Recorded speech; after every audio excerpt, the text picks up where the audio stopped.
எதை தருவது தான் என்று எதை பெறுவது தான் என்று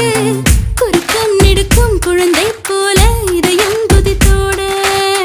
தலையசைக்குது உன் கண்கள்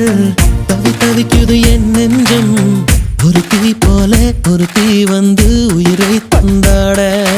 ஞாபகம் உன் ஞாபகம் அது முடியாத முதலாகும் பூமுகம் உன் பூமுகம் அது முடியாத முதல் பாகம் கவிதை இவைதானே உன் இதழால் படிப்பாயோ கண்ணிமையால் என்னை மூடி காதல் திறப்பாயோ பட்டாம் பூச்சி கூப்பிடும் போது பூவே ஓடாதே காதல் தேனை சாப்பிடும் போது பேசக்கூடாது